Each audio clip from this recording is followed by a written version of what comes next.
अक्सर सीबीआई को केंद्र सरकार का तोता कहा जाता है। और बीते कल की बात करें तो जम्मू कश्मीर के पूर्व राज्यपाल के घर पर सीबीआई पहुंची थी और लगभग 6 से 7 घंटे के आसपास सत्यपाल मलिक से पूछताछ की।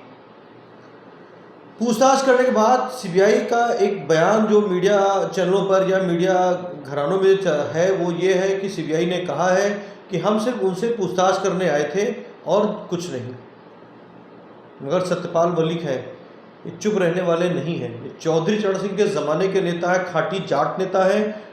कुछ ना कुछ ये बोलेंगे जरूर कि सीबीआई ने उनसे क्या कहा, क्या पूछा। अब सत्यपाल मलिक के उस प्रेस कॉन्फ्रेंस का इंतजार है कि सत्यपाल मलिक क्या बताते हैं कि सीबीआई ने उनसे क्या कुछ कहा है।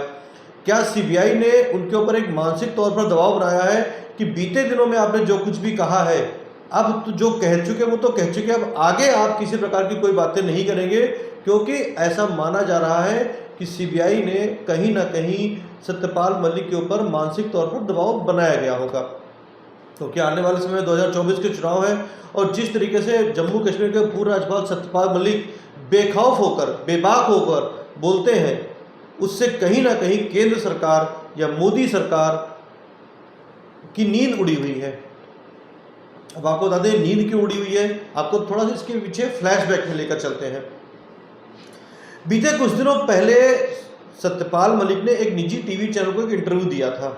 ये मोदी मीडिया को इंटरव्यू नहीं था या गोदी मीडिया को इंटरव्यू नहीं था, ये डिजिटल मीडिया के चैनल को इंटरव्यू दिया गया था, जिसमें उन्होंने कहा था कि जब मैं जम्मू कश्मीर का राज्यपाल था तो मेरे पास 2 फाइलें आई थी।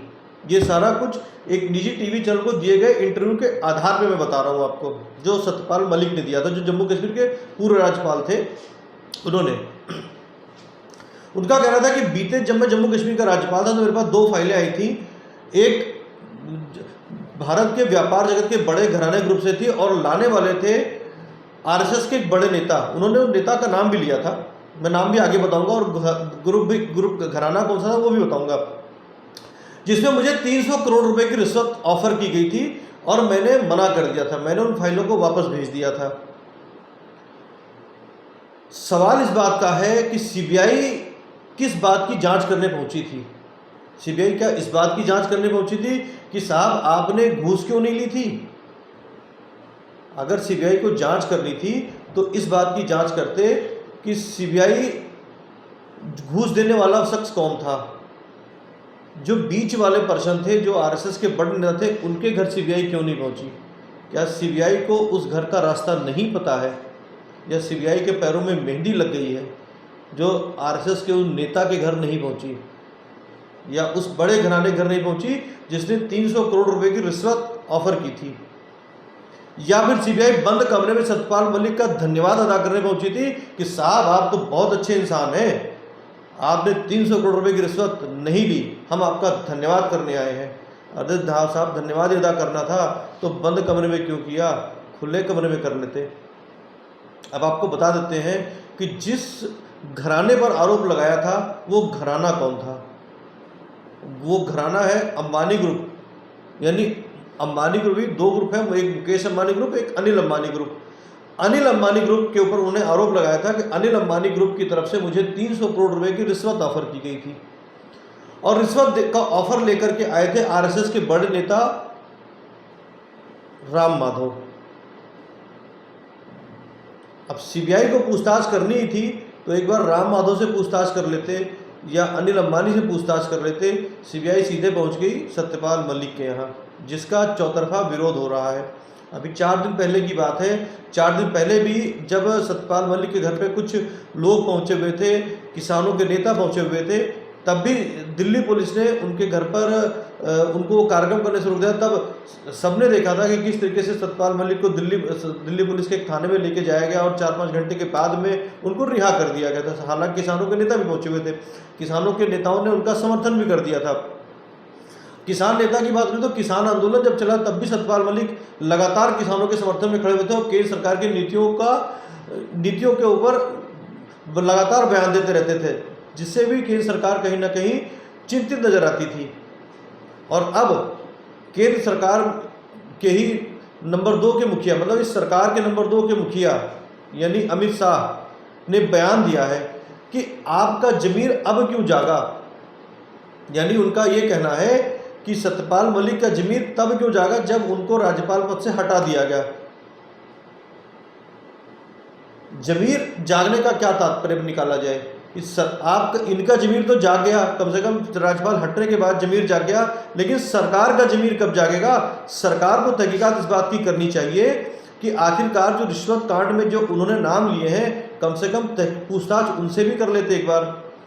सत्यपाल मलिक के इंटरव्यू दिए कम से कम 4-5 महीने हो चुके हैं। 4-5 महीने के दौरान एक बार भी उन लोगों से पूछताछ नहीं हुई जिनका नाम सत्यपाल मलिक ने अपने इंटरव्यू के दौरान लिया था, मगर जांच के घेरे में वो खुद आ गए हैं। कहीं ना कहीं सरकार इस बात पर सवाल सरकार पर खड़े होते हैं कि जो भी व्यक्ति सरकार के खिलाफ जाके सवाल खड़े करता है, सरकार से सवाल पूछने की कोशिश करता है, सीबीआई हो या ईडी, उसी के पीछे लग जाती है। देश में इस बात की चिंताएं होने लगी हैं। और सबसे बड़ी बात है कि सत्यपाल मलिक ने ये तो इंटरव्यू दिया ही था कि मेरे को 300 करोड़ रुपए की घूस ऑफर की थी। सबसे बड़ा इंटरव्यू सत्यपाल मलिक ने अभी कुछ दिन पहले दिया है पुलवामा हमले के ऊपर, कि पुलवामा हमले में जिस तरीके से हमारे 40 जवान शहीद हुए थे, उसको लेकर उन्होंने कहीं ना कहीं सीधे तौर पे प्रधानमंत्री नरेंद्र मोदी पर निशाना साधा है। उनका कहना है, एक इंटरव्यू के दौरान उन्होंने कहा था कि जब पुलवामा हमला हुआ था जिसमें हमारे 40 जवान शहीद हुए थे, तब मैंने प्रधानमंत्री नरेंद्र मोदी को फ़ोन किया था और उधर से जवाब आया था कि चुप रहो। सत्यपाल मलिक का एक इंटरव्यू में कहा है, सत्यपाल मलिक ने ये सारी बातें एक इंटरव्यू के दौरान कही गई है। वो इंटरव्यू डिजिटल मीडिया के चैनल में प्रसारित हो रखा है। मगर बात गोदी मीडिया की हो रही। गोदी मीडिया, जब से सत्यपाल मलिक ने इंटरव्यू दिया है, गोदी मीडिया ने एक बार भी सत्यपाल मलिक का इंटरव्यू करने की कोशिश नहीं की। तो सारा दिन अतीक अहमद बाबा, एक मध्य प्रदेश के बाबा है, उनको इस तरीके की खबरों को दिखाने में गोदी मीडिया मस्त है, लेकिन सत्यपाल मलिक के ऊपर एक बार भी चर्चा नहीं हुई है। इसीलिए कहा जाता है कि सत्यपाल मलिक, जो गोदी मीडिया है, वो सत्यपाल मलिक को दिखाने में उसने कहीं ना कहीं ऊपर से निर्देश गोदी मीडिया के ऊपर होते हैं कि इस खबर को दिखाना है, इस खबर को नहीं दिखाना है। तो सत्यपाल मलिक से सीबीआई की पूछताछ हुई है, इसमें कोई आश्चर्य की बात नजर नहीं आती है। ऐसी पूछताछें लगातार उन लोगों से होती रहती हैं जो सरकार के खिलाफ आवाज़ उठाते हैं। उनके खिलाफ सीबीआई की भी जांच होती है, उनके खिलाफ ईडी की भी जांच होती है, उनके खिलाफ और तमाम तरीके की जांचें होती है। उनको मानसिक तौर पर भी प्रताड़ित किया जाता है। तो सत्यपाल मलिक के बारे में कहा जाता है कि वह चौधरी चरण सिंह के टाइम के नेता है, जाट नेता है। और जाटों के बारे में कहा जाता है कि जाट एक बार जहाँ पैर रख देता है, वो ना तो पीछे हटता है, ना अपनी जबान से मुँह करता है। तो सरकार के लिए कहीं ना कहीं सत्यपाल मलिक 2024 के चुनाव के लिए खतरे की घंटी बजते हुए नजर आ रहे हैं, ऐसा नजर आता है। हो सकता है कि आने वाले समय में सत्यपाल मलिक के ऊपर और भी कई तरीके की जांचें बैठा दी जाएं, तो कोई बड़ी आश्चर्य की बात नहीं होगी। हमारी भी निगाहें इस तरीके की खबरों पर लगी रहती है और हम आपको इस तरीके की खबरें लगातार बताते रहते हैं, दिखाते रहते हैं, क्योंकि ना तो हम गोदी मीडिया है, हम डिजिटल मीडिया है। डिजिटल मीडिया में जिस तरीके की सरकार खबरें होंगी वो आपको दिखाई जाती है। अगर सरकार की अच्छे सरकार काम करेगी तो उसकी तारीफ भी करेंगे, और सरकार किसी गलत काम करेगी तो उस पर सवाल भी खड़े करेंगे। अगर आप हमारी खबर को फेसबुक पेज पर देख रहे हैं तो फेसबुक पेज को लाइक करें, मेरे पेज को फॉलो करें, और अगर आप इस खबर को यूट्यूब पर देख रहे हैं तो मेरे पेज को सब्सक्राइब करें, ताकि इस तरीके की खबरें आपको मिलती रहें, ताकि आपको पता चलता रहे कि सरकार कहाँ पर गलत है और कहाँ पर सही।